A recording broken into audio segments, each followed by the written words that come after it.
Thank you. Can I get approval for the meeting minutes of January 22nd, 2018? So moved. Second. All in favor? Thank you. We have one piece of legislation before us.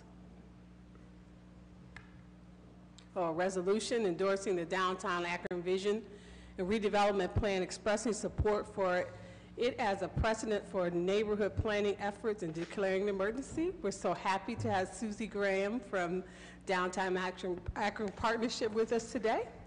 I'm going to turn the meeting at this time over to Susie to share with us some of the great things that are happening downtown. Thank you so much, Madam Chairman. So just a very quick rehash of the Downtown Akron Vision and Redevelopment Plan process. It was about a 2-year process. Through that time, we engaged about 150 stakeholders, a little more than 600 of the general public through public meetings, and then 1,800 people online with a 42-person steering committee. So it was, to my knowledge, the first time we did this kind of a comprehensive plan that involved this much public engagement.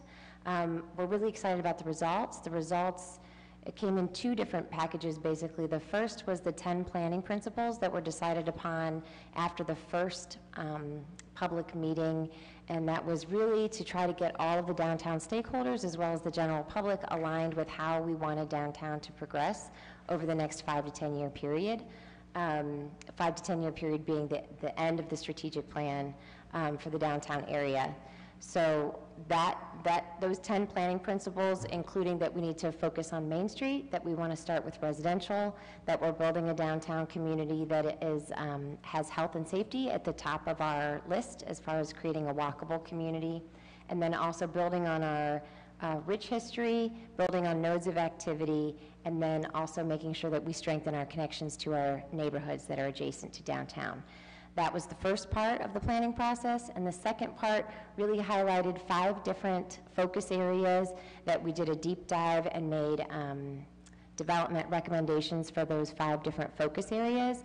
The first one was recommendations for State Route 59, then North Side, the Bowery District, Main and Exchange, and South Side. And so hopefully you all received the PDF of the full plan. It's, I think, a 159-page document.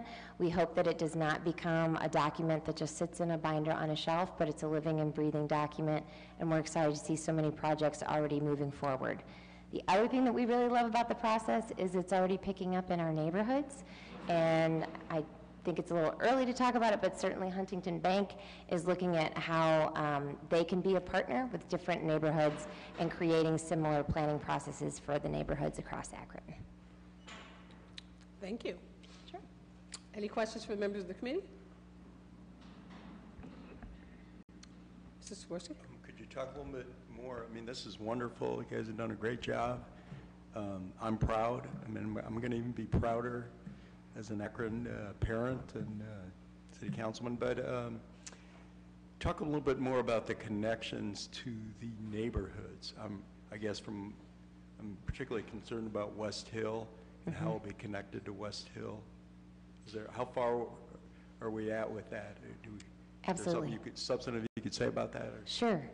So first, thank you so much for the compliment. I appreciate it. Thank you both. When we're connecting with the neighborhoods, so one of the things about downtown's topography or geography, the consultants were surprised at how isolated downtown actually is. We're sort of built on an island. So when you're coming into downtown, whether you're coming from the east, west, the north, or the south, you're either crossing a bridge, you're crossing railroad tracks, you're crossing something that sort of separates you from the rest of the city. Going west, as you mentioned, is one of the biggest divides, and part of that was an urban renewal project when we put in State Route 59. And that's one of those things, if we all had pixie dust and could go back in time, we would eliminate that. Because not only that, but then the expressway to our south created enormous separations from those neighborhoods that have resulted in my opinion, some pretty significant economic decline in those neighborhoods because they were separated out. So the recommendation is to try to figure out where you have the ability to reconnect the grid. When they looked at State Route 59, they looked at aligning potential future development either along Market Street, so there are lots of opportunities for like rethinking that bridge as you come across from Highland Square through West Hill and into downtown, and aligning some construction and development of buildings along through there to strengthen that corridor. But then also, if you're looking, you get oriented south, and you're going like across the inner belt to where State Street and Center Street are lined up in Akron Children's Hospital. So those recommendations, I think, are the most important and are critical to keep in our mind as we develop downtown moving towards the west, because we want to make sure we face that direction as well as facing downtown. The recommendations are basically four-sided facing buildings. Our current buildings, if you look at them along State Route 59, they turn their back to the rest of the city and they face downtown. So in our construction, we have to think, how can we face all different directions, and then make sure that when we build corridors, we start to increase the grid, so increase those connections that go east-west. We're trying to do that a little bit in downtown, just building that stronger university connection. And then thanks so much to city leadership for leaving up State Street as it is the State Street Bridge in downtown. Any of those east-west connections are really important for us to maintain and grow. Does that address your question? Well, imagining somebody in West Hill on Maple Street walking down Glenwood trying to get downtown. What are we going to do to enable that? So immediately, that would be a guide for future development. One of the things that they pushed against is we should not like plop down a building right in the middle of somewhere where we're trying to get a connection. You want to build from where you have, where you already have density and build out towards it, as opposed to just sort of like plopping down a development right in the middle of State Route 59 and expecting people to get there. So based on their recommendation, it's to continue to push where you have momentum, to come from downtown and to come from West Hill and push those connections together.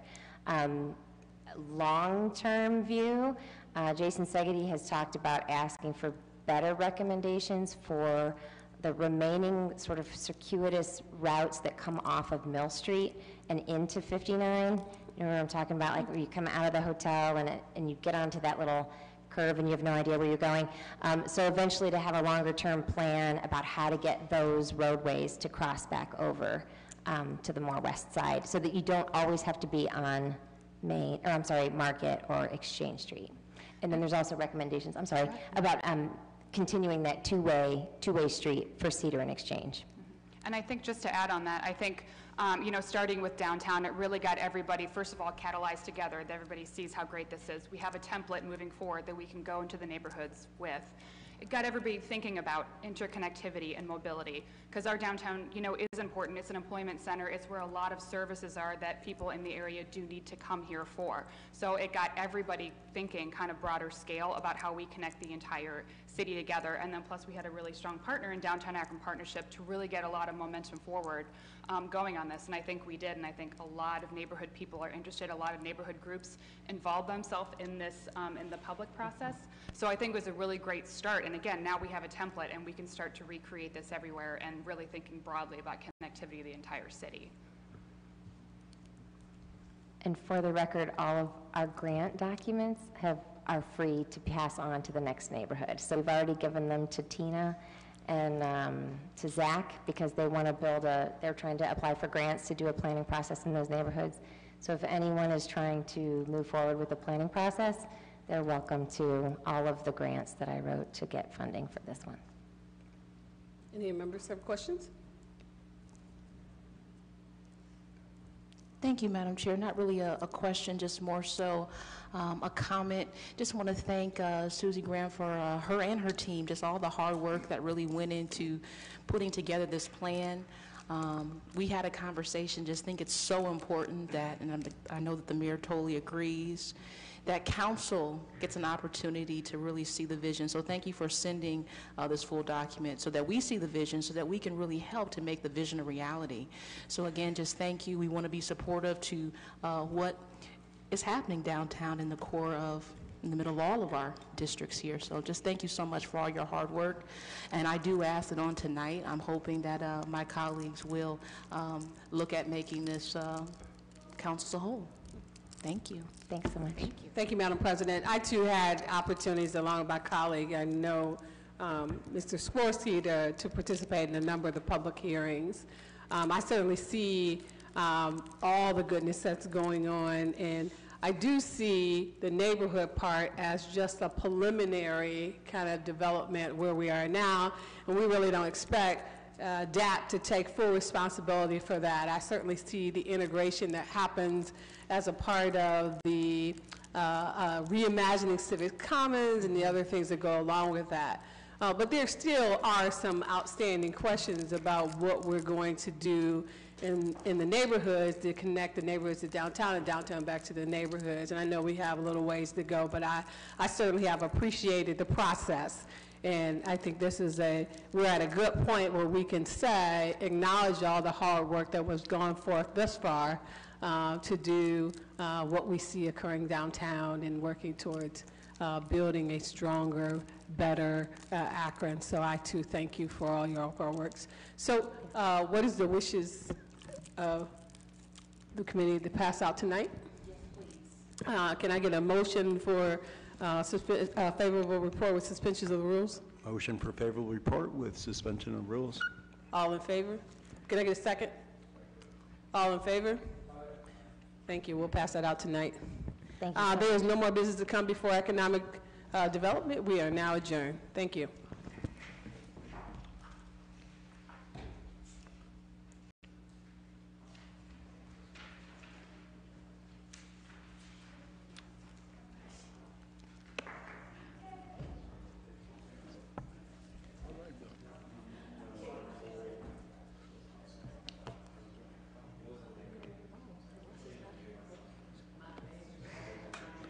What's that? He doesn't want you to pass the budget. So you need to make a motion to suspend the rules unless you're favorable report. I'm serious. Then it's done. It's over with. He ain't got nothing to squabble about. You're the one who wanted to go to.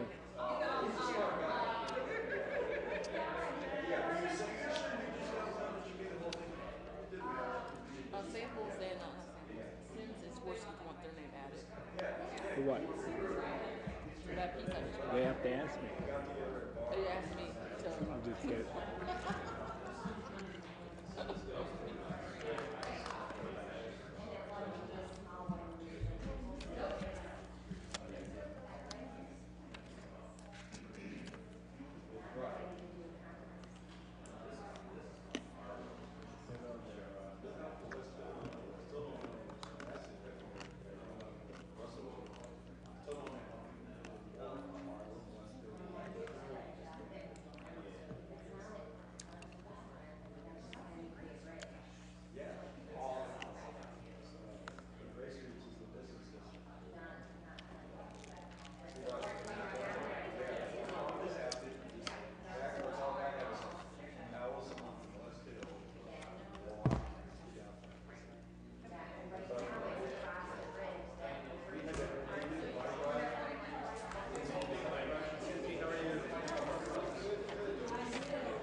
See how many votes I can muster up. Let's go!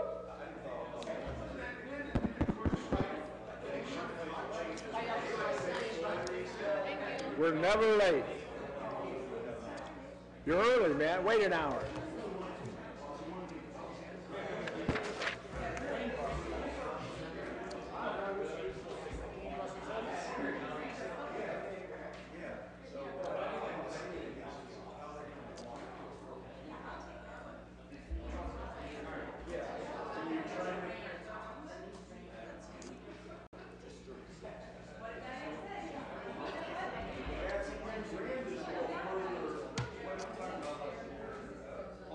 You notice how finance never.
like to call the Budget and Finance Committee meeting to order.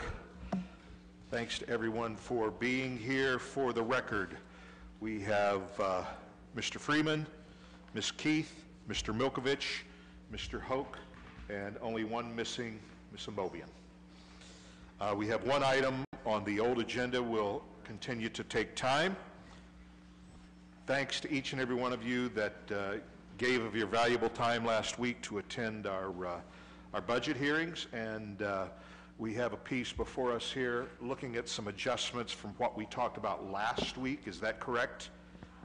Thank you, Mr. Chairman. Yes, correct. So we have submitted the appropriation ordinance in the form of legislation. That ordinance reflects some changes that we've made from the budgets that were presented during the hearings last week. Okay, very good. And we will go over those today. But there's also the budget resolution before you as well. So the first piece is the resolution that adopts the annual operating budget. We're asking for time on that. Okay.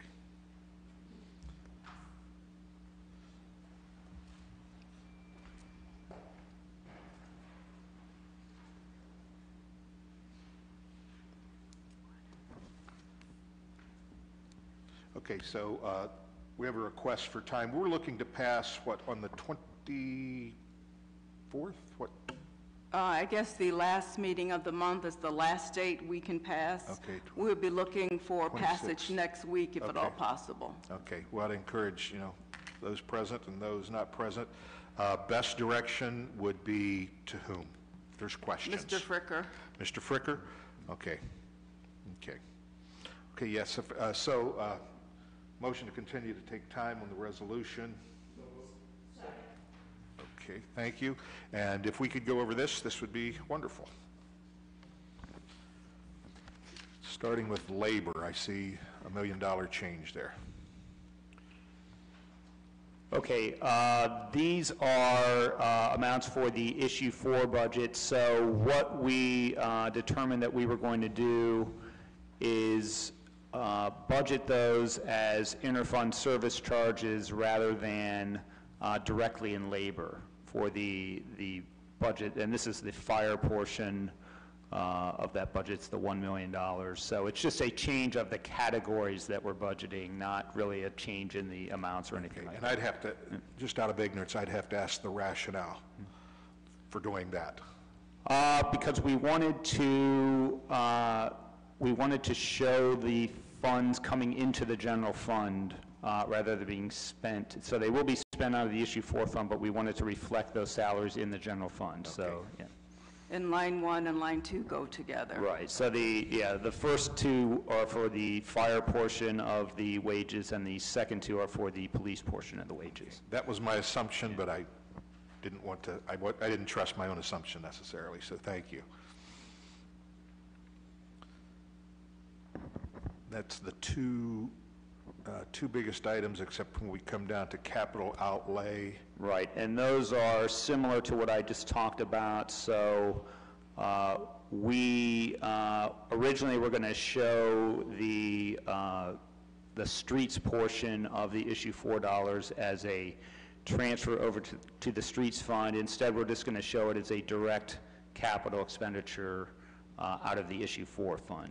Okay, and this is still going to be able to enable us to track all the issue 4 yeah, so you will see all of the expenditures associated with issue 4 in the issue 4 fund. Now would the new fire equipment or police cruisers be in that 4.150? They're not in this 4.1, so this is the 4.150. This is the third that's associated with roads. Okay. And then there were similar amounts, $4 million plus for police and fire. Okay, very good. Thank you for this detail. And the numbers on the left, they correspond with what we were given last week. Correct. So the numbers on the left correspond to the page numbers in the the PDF reports that we went through during the budget hearings. Okay, good. That's a good reference. The data represents the fund that each of these is associated with, and then, the org represents the cost center codes that we have in our accounting system associated with each one of these. But the key thing here today is The general fund budget is now back in balance. That was one of the things we worked on over the last week. Thank you. So instead of having a fund draw, I think we will have a surplus of probably 15,000. Okay, Oh, it's 28,000. good. You got that all done since last week? As we said during budget hearings last week, we were still looking. We needed to submit something to council, which is what we did. We did take last week to try to find more things to change or reduce. Good. That's the advantage of the budget hearings. Thank you. And honestly, I'm glad that you came in with what you came in with last week, so we could see a picture and see, okay, where adjustments need to be made. That helps us as a council to better understand things. But again, we did take a lot of staff time just going through the budget. Okay, very good. Thank you. Any other questions or comments from council or committee members? Mrs. Keith?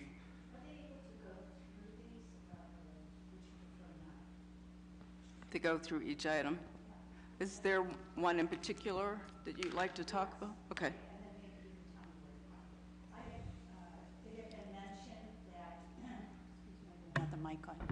It had been mentioned that more traffic enforcement be done with a line item that would possibly be shown. Is that on here? That's currently not in this budget. Okay. Is it going to Well, pop up? again, I think we talked just briefly when police was here. And I think one of the concerns or questions that we had is I think the police operating budget is north of 50 million. So we felt they could probably allocate some of that budget to do some of those things. But again, it's a conversation we'll need to have with police. Okay. One other thing I will add is that the questions that were asked during the budget hearings last week, we have compiled quite a bit of information that was sent out, I don't know. Yeah. Yeah. Right before yeah. 3. Right, I saw that. so in your mailboxes, you'll be receiving an email with several attachments. I believe most of them are PDFs with backup data behind a lot of the questions that were asked during council Right. hearings. Those went to all council members, I think I saw in the email. Yes. Okay. And again, we did attempt to answer a lot of the questions that were posed here last week. If you ask a question and you don't have an answer, just let us know. Thank you. And then I want to address what Mrs. Keith said. I'm hoping maybe that, and I think I know what you're referring to when you talk about traffic control, assuming maybe you and Mr. Kamer will be conversing with the police about that item as they look at their budget. Thank you, Mr. Chairman. Yes, and possibly the mayor, because we've sat down with the mayor and he, in a separate meeting, and if one way wasn't going to work with our handheld cameras that we have been working on, then the mayor had mentioned that he would make sure that we had 4 officers that would have that responsibility. And so not having it in the budget then puts us right back to the same dance, you know, that we've been doing, trying to find it, and it's a loud cry. So thank you. And I will talk with anybody that can give me the information. Mr. Kamer.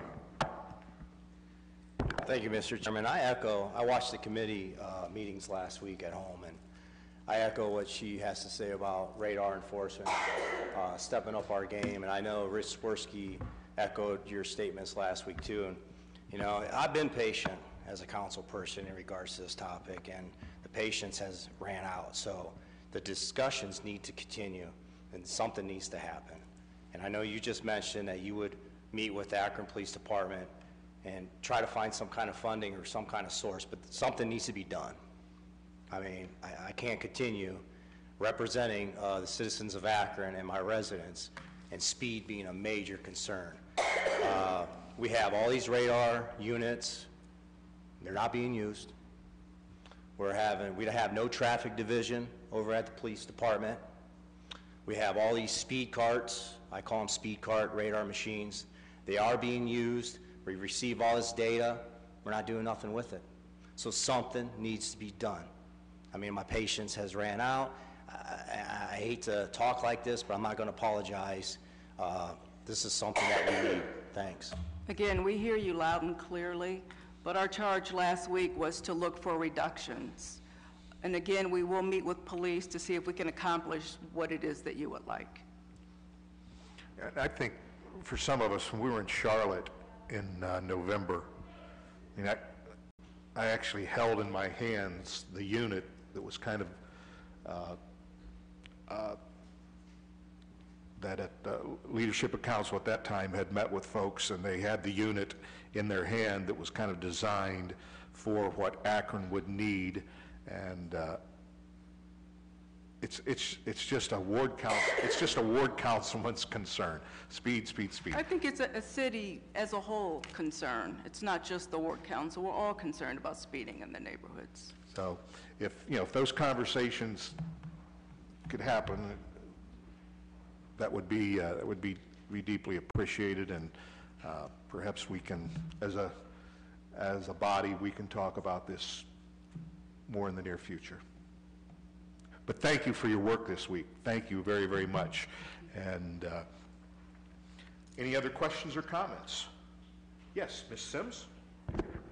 Thank you, Mr. Chairman. I wish we would have taken time just to go through each line item, but I guess it's not a big deal for the most part.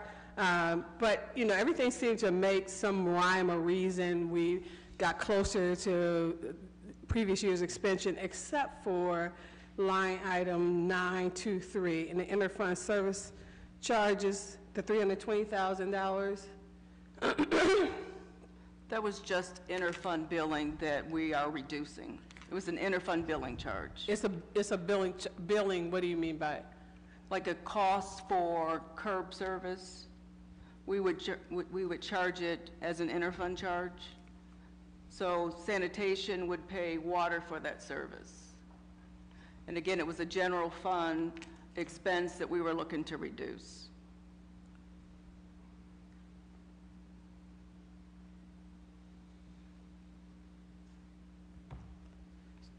Okay, help me, just give me a clearer picture of that.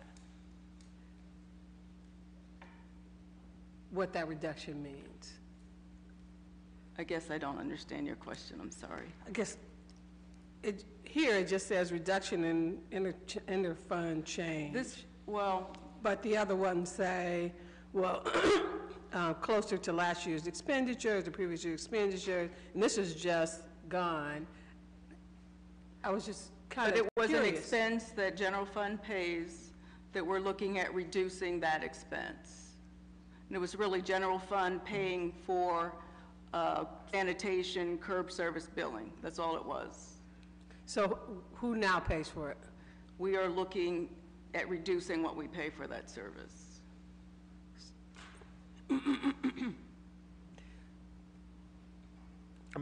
Is your question, is it being assessed back to another department? Yes, so where is it? No, it's not. It's not being assessed back.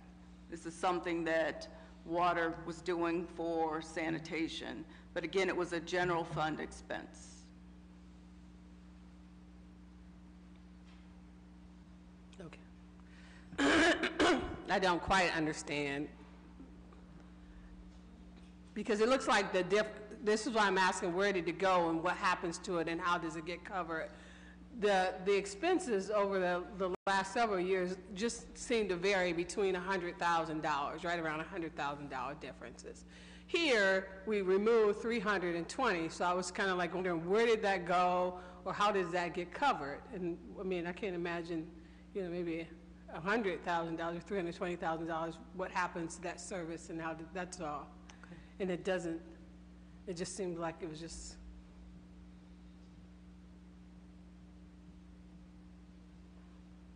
I'll be happy to talk to you further about it. Okay, thank you.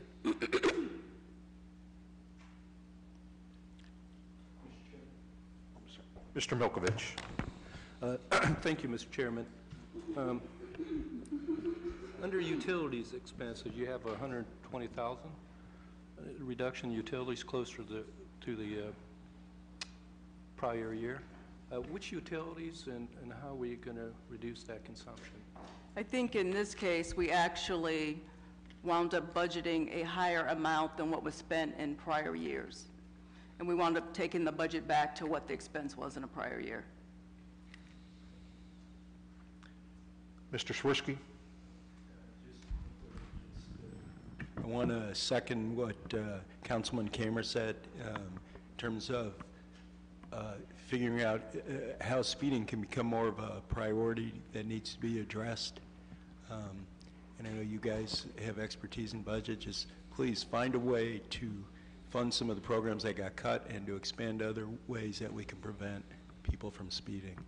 It comes up all the time, and it's sometimes kind of shocking to watch on short residential streets, people speeding at the rates that they do, and no intervention from the government about this.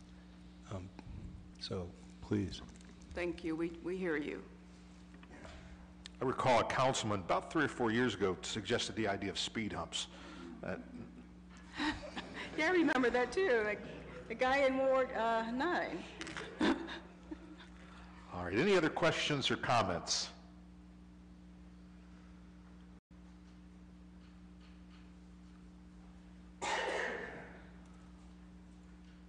All right, we'd encourage everyone to take a look, and even if you had something to say today and you'd like to get it, on the record, that opportunity will still be available, but we encourage you to contact Mr. Fricker with any additional questions you might have. All right? And again, our hope is that this would pass next week. Okay, thank you. Thank you. All right, if there's nothing else to come before us, we will adjourn at, is that 2:20? No, that would probably be 3:20. We are adjourned.